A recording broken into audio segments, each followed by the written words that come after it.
here to make the bypass, which made that big pond on one side where Vans is at, and then of course on the other side it's another pond that's not quite as big, but a lot of dirt was dug out of there for that bypass.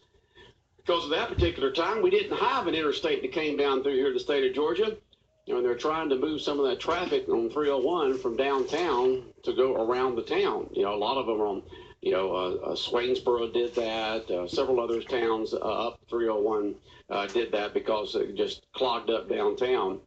And the next thing you know, the interstate was built, and then 301 just kind of dried up. Had a big cookout, a lot of people there.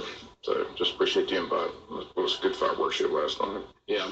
And I was wondering last night, I know that Jonathan was just talking about someone had texted in. If you have any questions or comments or anything at all about your 4th of July weekend or anything going on here in town, around the county, anywhere, you can always text us in the morning here on the world-famous Butch and Bob show at 912-427-3711. Our main studio and business line is text-enabled, 912-427-3711. You can text us with questions, comments, anything at all. We'll be glad to talk about it and put it on the radio. But I didn't know there was going to be fireworks at Lake Grace, and apparently somebody had texted that in this morning, and Jonathan read it. And I was wondering about that because I was at my son's house last night, late yesterday afternoon and into the evening, Matt and Mandy Hubbard's house, and we had a family barbecue and had a great time. And then we just kind of hung around till it got dark, and Matt had purchased some fireworks from Tom out there at Georgia's Best Fireworks out there on Pine Street.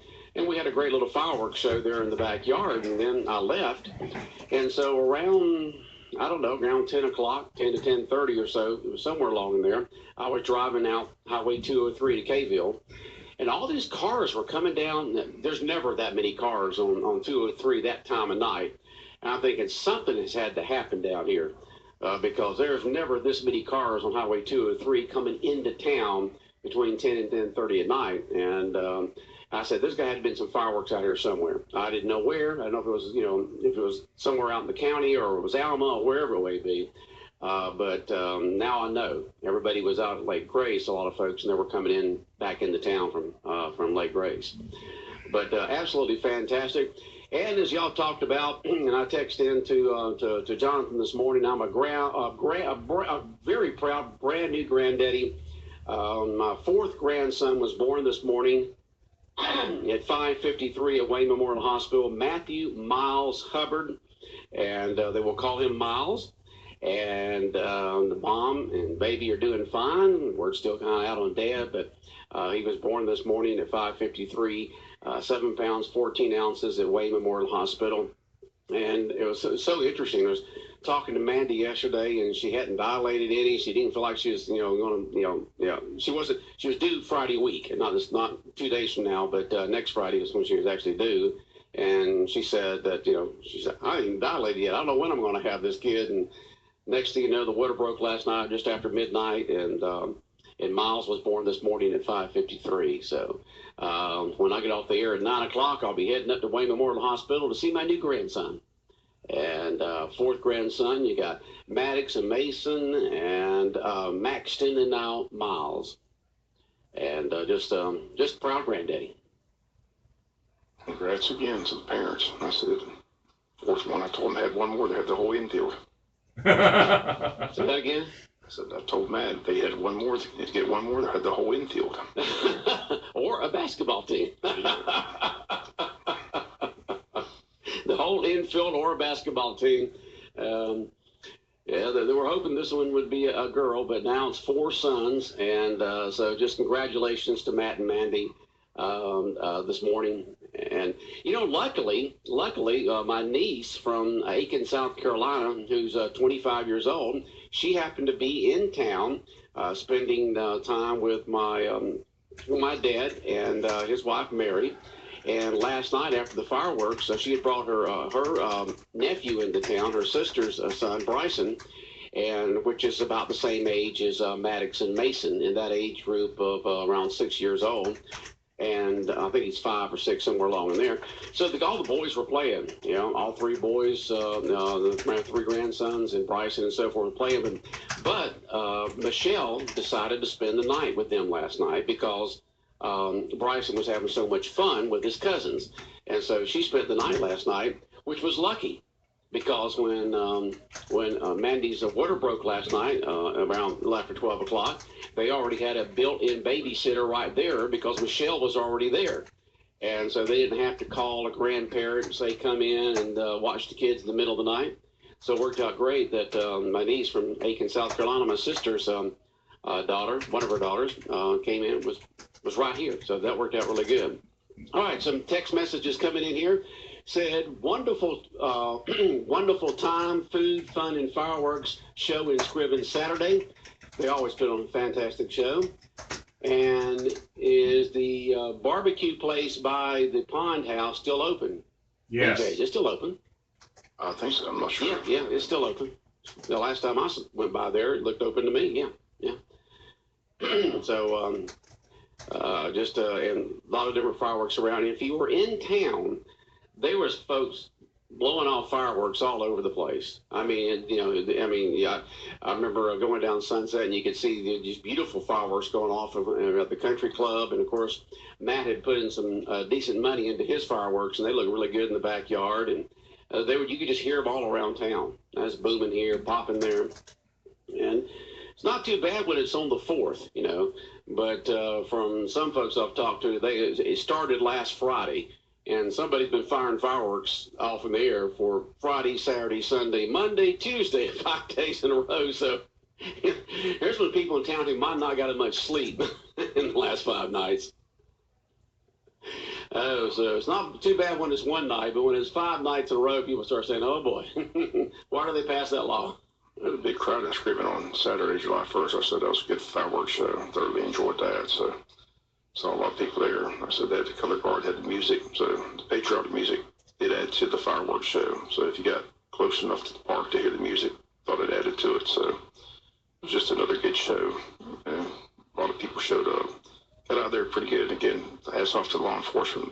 I thought they did a good job with traffic. I think it took them like maybe 5 minutes to get back out on a 4-lane highway. Oh, so wow. They did a good job getting you in and out. So I said it was a good crowd. The watermelon was excellent too. They had a lot of vendors out there. Saw Jesse Dennison. I ain't seen him in ages, but they had. I was asking Aurora, said, anybody got any watermelon up here? She said, yeah, they get a person down there. Went down there. It's Jesse Dennison. That's watermelon by the slice. So that was excellent. Nice cold watermelon. Excellent watermelon for July. I love watermelon season. I've got went to Piggly Wiggly this last week and got the seedless watermelon for just $2.98, and still $2.98. And I've eaten half of it over the weekend and got the other half to eat.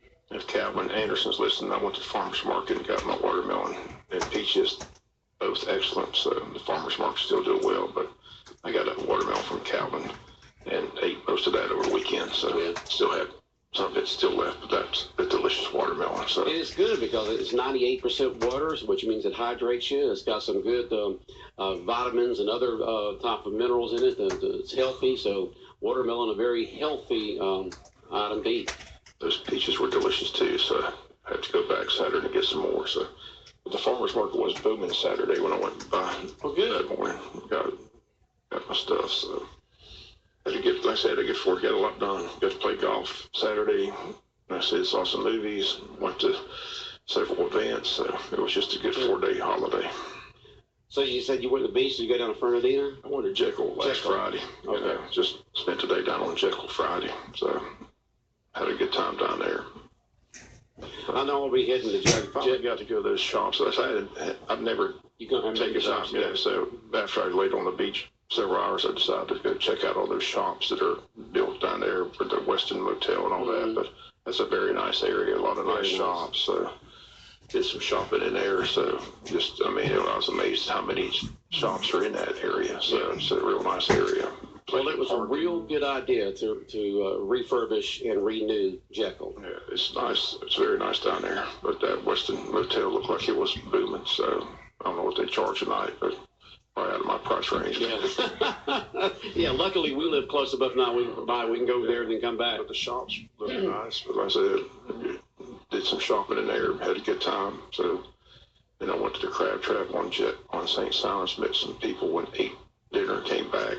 And Saturday, like I said, went to farmers market, played golf, had a good time doing that, and saw some movies. So if you get to see Baby Driver, that's the best movie out there right now. Baby Driver? Yeah. What is Baby Driver? It's about a getaway driver on heist for Kevin Spacey, the criminal. So it's got Kevin Spacey, Jamie Foxx, several people. Oh, that sounds like some good actors right there. A good action-packed movie. So saw some other movies, but thumbs down on those. I got on DVD. My dad has like this huge selection of DVDs, and I go there and I borrow some of them. I watched Jarhead over the weekend, which has got Jamie Foxx in it. Real good movie. Real good movie. Jarhead. Right. Remember, folks, if you got any questions or comments for us here on the world famous Butch and Bob show here on this 5th day of July, you can text us at 912-427-3711. Text us at 912-427-3711 with your questions or comments. We'll be glad to talk about anything that you did special over the weekend, or anything that you saw that you liked, or any questions you may have about upcoming events here in town or whatever. I know that the city and the county still have to meet sometime soon, right? They keep talking about they're going to have a joint meeting, but they haven't set a date yet. I saw some people over the weekend asked about it. They said they're still trying to work that out, but they do want to have a joint meeting shortly to try to get some issues resolved between the two bodies. Like I said, the future of Cracker Williams is still up in the air. What's going to happen, or what they're going to do down there at that area. So, like I said, the pool issue is still a discussion, amongst the governing bodies. So it'd be interesting. They said the last time they met was when they both down on Jekyll. They had a retreat and they had a meeting. They thought a lot got accomplished, but then it all got blown up. So we'll see how it works out. But I'm hoping they set that meeting up soon, because they got to. Most things get done when they work together. So yeah, I'm going to get that working relationship back. I mean, for a while it was going on extremely well, but lately it seems to go in different directions. So we'll see how it all plays out. But some crucial decisions on where the pool's going, what type of pool, or if it doesn't go to Cracker Williams, what's going to happen to Cracker Williams. Just a lot of things have to be decided. Okay. Well, Cracker Williams Recreation Center doesn't have to have the pool. I mean, if you take a look at the numbers they were talking about before the pool actually closed up, it was mainly used for training for the Piranhas and the swim team for high school and things of that sort. You had so some folks come out in June, end of May, June, but after the 4th, they said it dropped off quite a bit. I don't know what would happen if you build a new pool or whatever the case may be. I know the county wants it out there. If they're going to be part of it, and it's going to be part of their recreation department, they want to put it in their recreation complex, which is Bill Morris Park. Plenty of room out there, plenty of parking, concession stands. Everything's already out there, and that's where I think the county would like to have it, since if they're going to be part of it. Put money into it, is going to be part of recreation. That's their main recreation area. I know that some folks would like to have where it is right now, mainly for economic reasons, because of keeping people inside town. But, is there enough room? Is there enough parking? If you have big events there, what happens there? And then what happens to the other structures there? But as we've talked about before, the park gets used a lot. The building gets rented a lot. The other building for the arts and crafts gets used every single week. So I don't know about the conditions of the tennis courts, but what I mean is the facility, it's not like it's sitting there and no one's showing up. You go by there and there's cars there all the time. So what they do with, who knows? The building's in bad shape. Yeah. It's not a very good building. Yeah. I mean, they probably need some refurbishing. It needs to be torn down and built over, or just they can do a lot. The decisions need to be made. Right.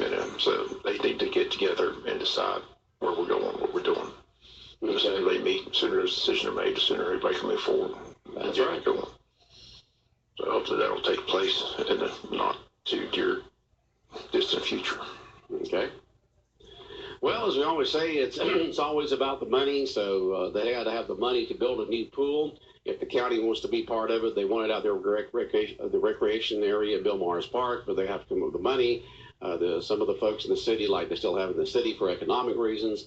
So that's about the money. So as we always say, you follow the money story. You follow the money, you follow the story. And so we'll see how this turns out. But luckily, the city and the county can get together. And, as you mentioned, that Mike Roberts and Mike Deal are working together to try to see what they can come up with to try to satisfy all parties. I mean, you're never going to do that. As we mentioned before, you can't even get a husband and wife to agree on most a lot of things. Not going to say most things, but a lot of things. So it's hard to get a board of five, one board and five on another board to all agree on something. And then you got public input and things of that sort. Everybody's got their own different opinion, but that's, you have to go with the majority vote whenever they vote on what they want to do. But we'll keep, Bob will keep an eye on that and keep people updated on that story there on what's going to go on with the Recreation Center, where and if the pool gets built, and how it's going to be paid for and things of that sort.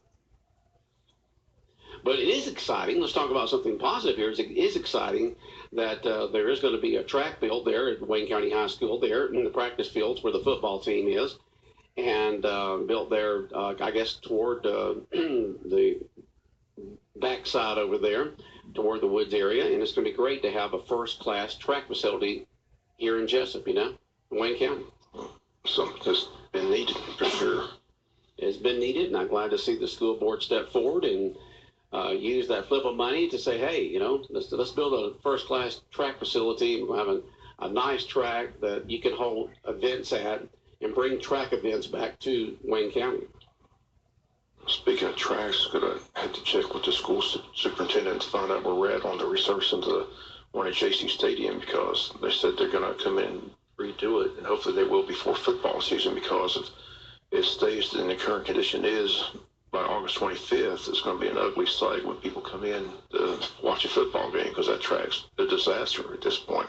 Well, you cannot put it every day, and it's got pieces of it missing, and it's been all, it's the more it rains, the worse it gets. So that track's a disaster. So, hopefully they're going to come in and do what they said they're going to do, is resurface it and repair it before the football season begins, because if not, it's going to be ugly when people come to football stadium to watch the game at JC Stadium, because that track's a disaster.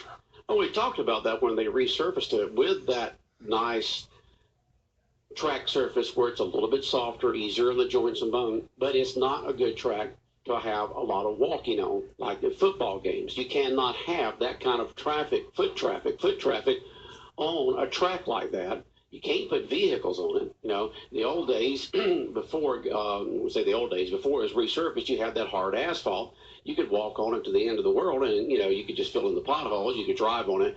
But when you put one of these track surfaces on a track, you can't have the thousands of people walking on it at football games, graduation. You can't have vehicles on it. So I know that the track company guaranteed it. The construction company who did it guaranteed the surface, and so they'll, I guess, come back and resurface it. But if they resurface it with the same type of material, surfacing material, it's going to happen again. Those type of surfaces are not made for thousands of people to be walking on them like that. It's made to be used at track events or practice on. So we'll be interested to see what happens if they come back and resurface it again. Will they resurface it in the same materials? Will they be a little stronger materials to stand up to thousands of people on football games, both high school, middle school, graduation, other events they hold out there at JC Stadium? We had talked about that beforehand, before they even built it, that you put one of those nice conditioned track surfaces on there, it's not going to stand up to anything but track. So this thing's supposed to stand up for, it's not supposed to have potholes and patches torn No, it's not supposed to, but it's not made for. If you put a track surface down there, you're supposed to be able to walk on it. I see tracks all the time. People walk. Yeah, you can walk on it, but it's not made for. It's not made for. You're talking about. It's just a bad job. It could be a bad job, but every track that I've ever seen, that has got a track surface on it is not. It's not where people just walk on it all the time, like a football game. I'm not talking about recreation, people walking around it for fun. I'm not talking about just for track. I'm talking about thousands of people walking on it at football games, at graduation, and middle school games, other events they hold out there. That is a lot of wear and tear because these track surfaces are not hard asphalt. You know, they give when you run on to help with the bones and the joints and and so forth. Just like the surface they're going to put on the new track out there at Wayne County High School. It's not going to be used for people to go out there and have graduation on. It's not going to be something that'll be used for walking, running, things of that sort. So it's something you got to consider there when you put that type of surface on a track. You'll have people walking on it when they build a new track because they're going to have football players still out there. Football players are going to walk across the track. Soccer players are going to walk across the track. They're going to walk across the track all the time. You got to put a surface down there that lasts. Well, the This surface doesn't last. This was a disaster. Go look at it. They got patches just tore up from it. Yeah, like I said, it could have been a bad job. It could have been a bad job. Yes, you'll have people walking on it. You'll have people running on it. But I'm talking about big events, Bob. I'm talking about huge events. Schools have events like that at all their schools and do it. And they don't have a track surface on there like that. If they do, it's got to be a little bit different. Got one. Pierce County's got one. Appleton County's got one. Same thing. They do it. The same type of track surface. Not this one. This was a bad track surface, but track surfaces last with people. It's graduation. People walk across it. You're not supposed to tear it up and have patches. This thing was just a bad job. Now, if it was a bad job, I can understand that. Redo it because if they don't redo it by August 25th, it's going to be ugly when people come to the first football game because it's a disaster. I walk on it every day, and there's patches of. I mean, a piece of it is just missing. All right, so it was a bad job. They guaranteed the job, so they need to come back and redo it. That's what you're saying. I'm hoping they come back and redo it before August 25th, because if they don't, that first football game is not going to be fun to walk in JC Stadium and see that ugly track with patches. And we don't know where it is right now in terms of them coming back in. They keep saying they've got a contract where they're going to guarantee it. They got them locked in. They're supposed to come back and do it. I'm just hoping they come back and do it before the first football game. Yeah, well, that's definitely you want that because if you don't do it then, when are you going to do it? That's what I'm saying. They better do it quick because apparently it takes a long time for it to set and everything else. Yeah. Well, let's hope they come back in. If it was a bad job that was done. In fact, we got a scrimmage game before the 25th. They got the week before that, so it's a week earlier than that. So they got the scrimmage with Thomas County Central here. So So that'll be underway. Plus, they got Midnight Madness coming up short. Like I said, Jonathan asked me the date on that. I got to find the date on that. So that's going to be another event people come to. But I'm telling you, Madness is when they can actually start with the first day of pads, right? I think they've already started pad. They had a pad practice and the other day. They moved that up. So I always thought that was when Midnight Madness is when they could start real practice. They went to a padded practice last Friday. So I said all those rules have changed. So. I just know that right now, if you go out and look at that track at JC Stadium, it's ugly. So you're saying they did a bad job and it needs to be redone? It doesn't have an alibi. It's ugly. It's ugly with the capital U, huh? Hopefully it gets fixed before football season gets here. So it at least looks presentable. Well, let's hope Dr. Brinson and Mr. Bo are right on it. I said they got those people. I said it's guaranteed. They're supposed to come back and fix it. I'm just hoping they get them in here before football season. Okay.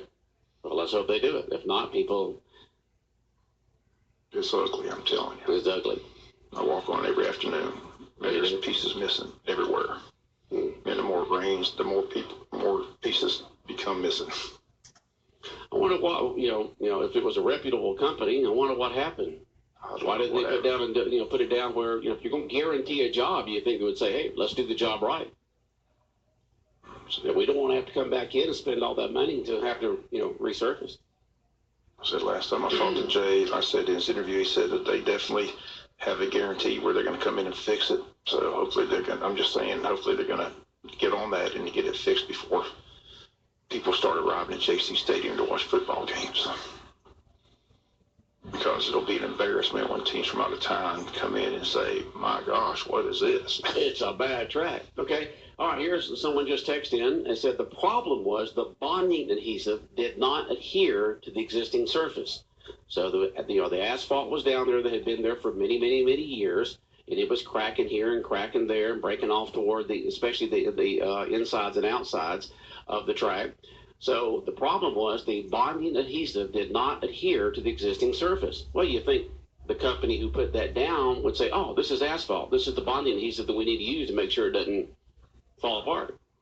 You think they would have known that? Yeah, you think they would have known that. I mean, I'm sure they've done that many, many times before. And, okay. Someone just said that August 1st is the date for Midnight Madness. There you go. So they're less than 3 weeks. Yeah, no, less than 3 weeks. All right. Then someone said, if you're building a new track, why not asphalt the other track? So if you're building a track that's made for track, okay, which they're building out there at Wayne County High School, right there in the practice field area. If you're building it for track and it's going to be used for track, then why not resurface this one in asphalt so it'll stand up a long time? I don't know. That is questions beyond Bob and I's pay grade. Because I'm sure they spent money to have that company do it right, and they probably want to hold that company to the fire and say, look. Yeah. Well, apparently this company must have known that that track was used not only for the track team, but it was also used for folks to walk around like you do for recreation. They knew football games were going to be held there. They know graduation is going to be held there and other events. So for them to be able to say, hey, we're going to put this down and we're going to guarantee it, they must have been confident that it was going to stand up to the pounding. Yeah. But apparently, according to what this person said, that the problem was the bonding adhesive did not adhere to the existing surface. And because the bonding didn't adhere, the surface is starting to fall apart. I just know that in recent years, all these additions have been made at JC Stadium. The new scoreboard, the new surface on the playing field, the bleachers for the band, right? Opposing press box. JC Stadium is a great place to be on Friday night. It's a beautiful place to watch a football game. But right now, when you walk in there and see that track, it's like, what is this? I just want it fixed before football. So they got 3 weeks before Midnight Madness. So what do you do? I don't know. I said, I guess this question's for superintendent when I see him. Yeah. I said, but I'm sure he's got the answers. But I'm just saying, time's running out if they're going to get it running out, huh? Okay. It's just going to be ugly for opposing and current home fans to come in, and it's not going to be fun. I'm afraid somebody's going to trip and fall. That's what I'm worried about. It's become a liability. I haven't been out there in a while. It's that bad. Huh? It's bad. Go look I'll go out and look at it. Yeah. That bad, huh? Ugly. Well, this time, according to this person right here who texted in, maybe they'll use a better bonding adhesive so the new surface will stick better. But how do you do that? Do you have to go in there and just rip up what you've got? Because if it didn't bond before, other pieces are going to come off. To me, you'd have to go in there and rip up what you put down some sort of new high-tech bonding adhesive, and then resurface the whole thing. So it's like they'll have to do, not only do they have to redo the job, they have to take off the old surface if it's the bonding adhesive, because even if you patch the spots, the other areas will start coming apart. Right now, it's just a big eyesore. Okay. It's just not a pretty sight. And I said, hopefully it'll be corrected between, like I said, you're looking at 3 weeks. So time's ticking away. All right, Bob, we're out of time, and we'll stay on top of this breaking issue right here.